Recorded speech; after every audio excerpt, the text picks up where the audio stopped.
হামজা চৌধুরীর ডিটারমিনেশন, যিনি কিনা আদৌ কুস্তি করে মাঠে নামেন ফুটবল ম্যাচটা খেলতে। তার ডিটারমিনেশন, হাবিয়ার কাবরেরার ট্যাকটিক্যাল,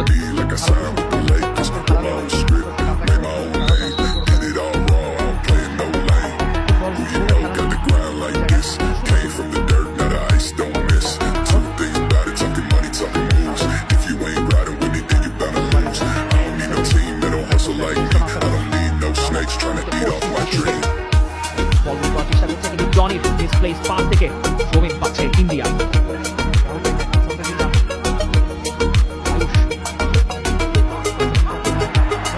ভারত রহমতকে বিট করেছেন, লিস্টন ত্রাণকর্তা ওই আবারও হামজা ছুটে এসেছেন মাঝমাঠ থেকে, দেখেছিলেন বিপদের ডেটটা পেয়েছিলেন যে রহমতকে পাস করে গেছেন লিস্টন, উঠে এসে লিস্টনকে ঠেকালেন।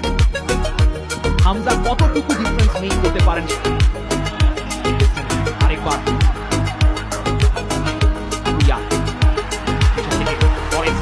ফারুকের বল, শাকিল আহতুবুর চমৎকার ডিফ্লেকশন।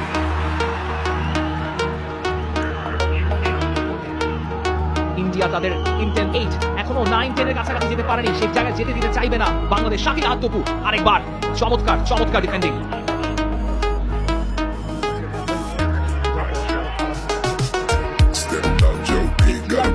টনি ক্রসের পাসগুলো এখনো পর্যন্ত পারেনি, তবে তারিক কাদির চমৎকার একটা বল, রাকিব জাস্ট বাইরে দিয়ে শটটা নিলেন, কোনভাবে বাইরে দিয়ে গেছে, চমৎকার একটা বল ডেলিভার করেছিলেন সন্দেশ জিহানের কাঁধ বরাবর গিয়ে রান রাকিবের, সেই কার্লারটা হয়তো একটু যদি সেন্টারে যদি লেগে যায়। এটাকে টিম ইন্ডিয়া, ফারুক মাঝখানে অপেক্ষা করছেন, তার কাছে গিয়েছে বলটা, হামজা আরো একবার ইন্টারসেপ্ট করলেন, বিপদ এখনো কাটেনি। টিম ইন্ডিয়া আরো একটা ইন্টারসেপশন হামজার, পারফেক্টলি ডান। এই জায়গায় অন্য কিছু যদি থাকতেন ঠিকই কমপ্লিট করতেন। সেটাকে আপনি বলতে পারেন অবশ্যই হামজা কিছুটা বডি কন্ট্যাক্ট ছিল ফারুকের সঙ্গে, ফারুক এক্সপেক্ট করছিলেন হয়তো রেফারি। সুভাষিস লিস্টনকে খুঁজে নিয়েছেন, রহমত আছেন, তাকে মার্ক করতেন, দেখছেন সময় নিচ্ছেন, ক্রস এই ব্যাক পোস্টে প্রায় পৌঁছে গিয়েছিলেন টিম ইন্ডিয়ার কাছ থেকে একটা পরিকল্পিত আক্রমণ, সেখানে সুভাষিসের রোলটা খুবই ভাইটাল। দেখেন এখানে সুনীল ছেত্রীর পজিশনটা খুব গুরুত্বপূর্ণ, তিনি কোনোভাবেই কমিট করছেন না যে তাদ এবং শাকিল আহতুবুর মাঝখানে যে জায়গাটা রয়েছে এবং এই হাইটটা, তার হাইটটা এখন সাধারণ ফুটবলার যদি ইন্টারন্যাশনাল স্ট্যান্ডার্ড বলি ফরওয়ার্ড রোলের জন্য একটু হয়তো কম হতে পারে, কিন্তু হাইটের অ্যাডভান্টেজটাই তিনি নেন প্লেয়ারদের কাভার শ্যাডোতে থেকে। ওই কাঁধের মাঝখানে মোচড় দিয়ে ঘুরে যাওয়াটা যে কতটা বিপজ্জনক সেটা বাংলাদেশ এর আগেও টের পেয়েছে শেষবার সাফ চ্যাম্পিয়নশিপে।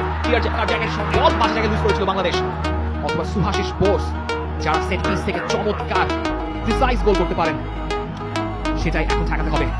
ক্রস, সুনীল ছেত্রী লাফিয়ে উঠেছিলেন, হামজার ক্লিয়ারেন্স, সুনীল ছেত্রী ক্লেইম করছেন একটা handball, and Hamza is laughing or maybe smiling at his achievement. এখানে শোল্ডার লেগে বলটা বেরিয়ে গিয়েছিল, সুনীল ছেত্রী ক্লেইম করছিলেন, বাট নো ইউজ তবে বাংলাদেশ আপাতত একটা কাপ ছেড়ে বাঁচবে। তাদের মধ্যে কি কথা হচ্ছে ইন্টারেস্টিং, দুই দলের সুপারস্টার কিন্তু জটলা, বিপদ হতে পারত। সন্দেশ জিগাম তিনি প্রায় পৌঁছে গিয়েছিলেন,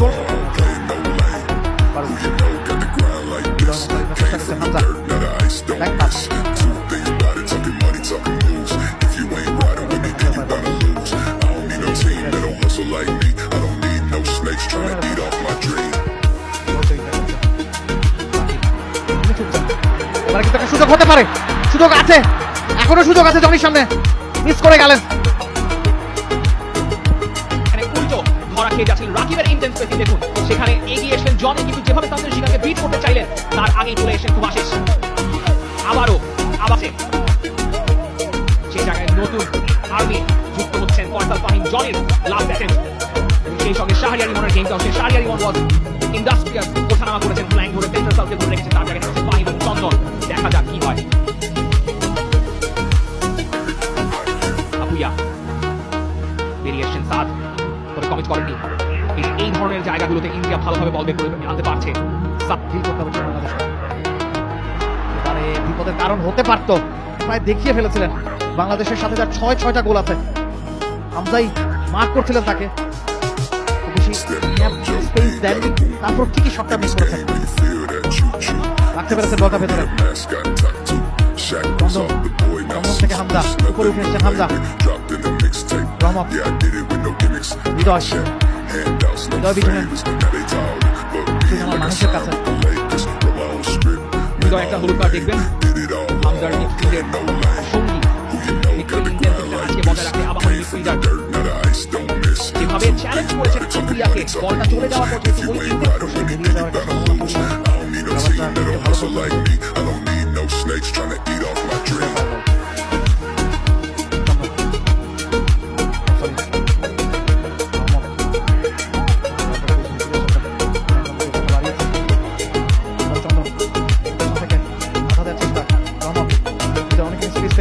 আরো একটা পাস রাকিবের উদ্দেশ্যে, রাকিব তার ক্রস, চান্স। ব্যাটিং ট্র্যাপে পানি চমৎকার বল উইন করেছিলেন, সেখান থেকে সোহেল রানা যেভাবে টার্ন করলেন সেই জায়গা থেকে প্রশংসা পেতে পারতেন, ফুল মার্কটা পেলেন না। বদরুল সুনীল ছেত্রীর মাথায় বল মানে বিপদ হতে পারতো, কিন্তু সম্ভবত সুনীল ছেত্রীর ক্যারিয়ারে ছিলেন।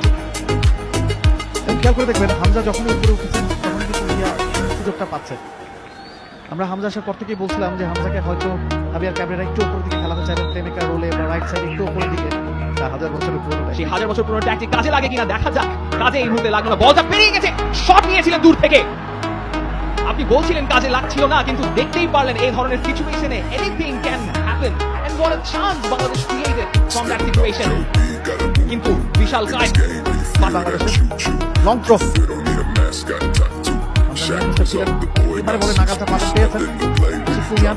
হামজা, আবারও হামজা, বাংলাদেশের বিপক্ষে ইন্ডিয়ার পক্ষে ওটা ইন্টেনশন ওয়াজ ভেরি ক্লিয়ার। কিন্তু সেই সিকোয়েন্সটা রবট মিয়ার থ্রো, সেটা বরিস ক্লিয়ার করেছিলেন, কিন্তু শট নিয়েছিলেন ফয়সাল ফাহিম। একটা ব্লিস্টারিং শট, ফয়সাল ফাহিমের শটটা was going for the lower corner. Jamal ভুঁইয়ার কথাটার প্রমাণ হামজা চৌধুরী করে ছাড়লেন, করা দরকার ছিল না, কিন্তু Hamza Chowdhury that calibre of a player. Liston কোহাবো হামজা চৌধুরীকে ফেলে দিলেন, রেফারি ওরও ছাড় দেবেন না, রেফারি ছাড় দিলেন না লিস্টেন কোহাবোকে। এবার হামজার ওই লাস্ট পিচ ব্লকটা আরেকবার বাঁচিয়েছে বাংলাদেশকে। হামজা বলটা উইন করেছেন বডি চ্যালেঞ্জ করে, that was a legal challenge, কিন্তু লিস্টেন কোহাবো পেছন থেকে যেভাবে টেনে ধরলেন হামজাকে। হামজা একটা লং বল চাইছেন, ফয়সাল আহমেদ ফাইনাল উদ্দেশ্যে বানানো হয়েছিল। রাকিব শেষ চান্স, নিয়ার পোস্টে শটটা করেছিলেন, পাওয়ারফুল শট, দিশা খুঁজে পাননি। হয়তো এটাই ম্যাচের শেষ সুযোগ, বলছিলাম একটা সুযোগ বাংলাদেশ পাবে, কি সেই সুযোগটা ছিল কিনা।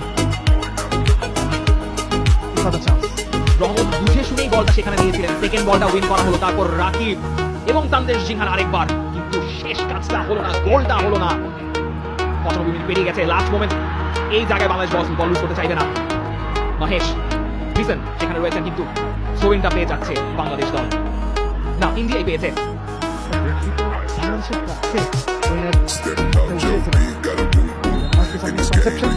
বলতে না বলতেই লেবানিজ রেফারি হুসেইন তিনি তার শেষ বাজি বাজিয়ে দিলেন। সুনীল ছেত্রী হতাশ, হাবিয়ার ক্যাবরেরা, মানোলা মার্কেজ, তাদের প্রথম সাক্ষাৎ শেষ হলো গোল নীল ড্রয়ে।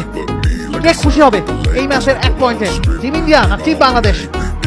এক খালি সুযোগ বাংলাদেশ পেয়েছে, full time score line India nil Bangladesh নীল।